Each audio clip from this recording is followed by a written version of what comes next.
Let's talk about Enshrouded, shall we? Despite it being in early access, there is surprisingly a lot good about the game. Let's just cut straight to the chase and save some time, shall we? Unlike Valheim, where the world is procedurally generated by the game, here the world in Enshrouded is already laid out for you. Which, I mean, some will love it and some will absolutely hate it. It's just how it is. Now, first and foremost, Enshrouded is a survival game, which means it is heavily dependent on crafting and survival mechanics. If you're going into this game with the mindset of thinking that this is just nothing but slashing and dashing, you are mistaken, my friend. It is a lot more than that. And vice versa, if you're thinking this is just another survival game with little to no emphasis on the combat system, you're also underestimating this title by a lot. Now, when Frozen Flame came out, they tried to lean more towards Valheim as well, except they struggled drastically with the combat system. It just always felt clunky and just all over the place. And that alone just ruined the review rating for Frozen Flame by a lot.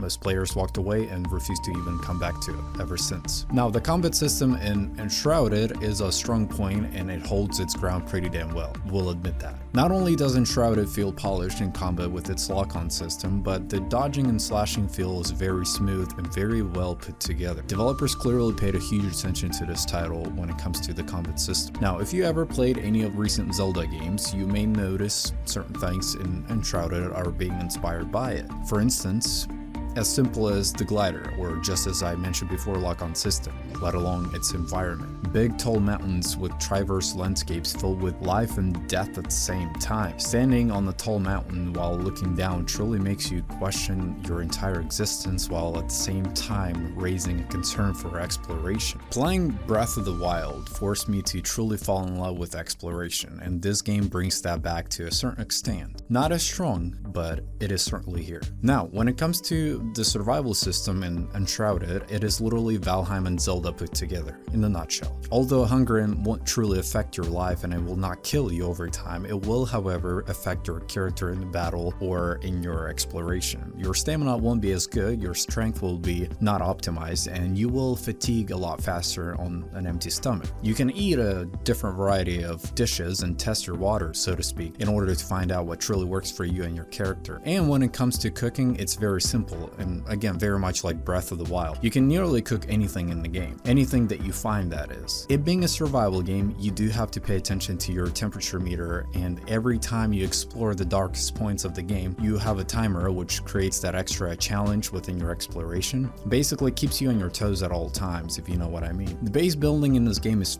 just phenomenal. It's simple to understand and get used to, while at the same time creating that extra immersion, if you will. Enshrouded is also very much an RPG title, which means it has got to have some sort of leveling up system, and it does. Although it doesn't work exactly as it would in Valheim, it does have a generally set up leveling up system, just as you would expect in any other RPG game. Based on qualifications and your style of interest, you could choose how you want your character to perform throughout your entire gameplay, basically.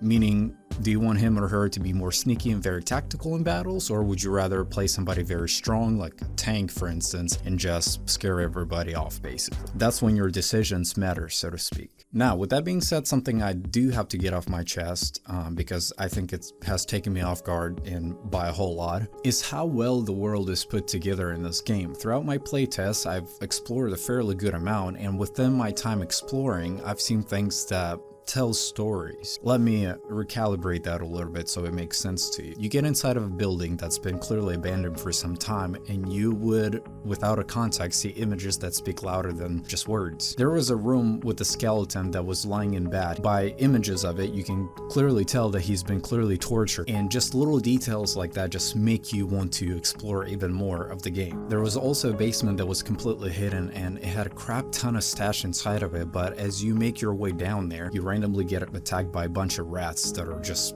absolutely terrifying. And mind you, this is only one of my experiences. I'm not that deep into the game, and I'm already seeing stuff that's just that iconic. Now, this game can certainly use some optimization improvements, for sure. I always try to prioritize performance over resolution, and I had minor spikes in frame rates, and it wasn't always steady-ish, understandably due to the game being in early access. I won't bitch a whole lot about it, but as I was playing, my computer was steaming up quite a bit, and it would be nice to have some kind of optimization patch or something that will come in the near future. I have a fairly decent rig, and the fact that it was breaking a sweat over this game is kind of brutal and humbling at the same time, so I definitely hope performance gets improved at some point. But other than that, this is really pretty solid title from the start. I have played the demo version of this, and its current state has been improved by a whole lot, even comparing with the demo version. That's why I know without a doubt that this will certainly get better from here on out, for sure. If you love Valheim, you will definitely find Enshrouded pretty clean, I will say that. Will not replace it, Valheim is one hell of a beast, but this is worth a try for sure, and it's really good, honestly.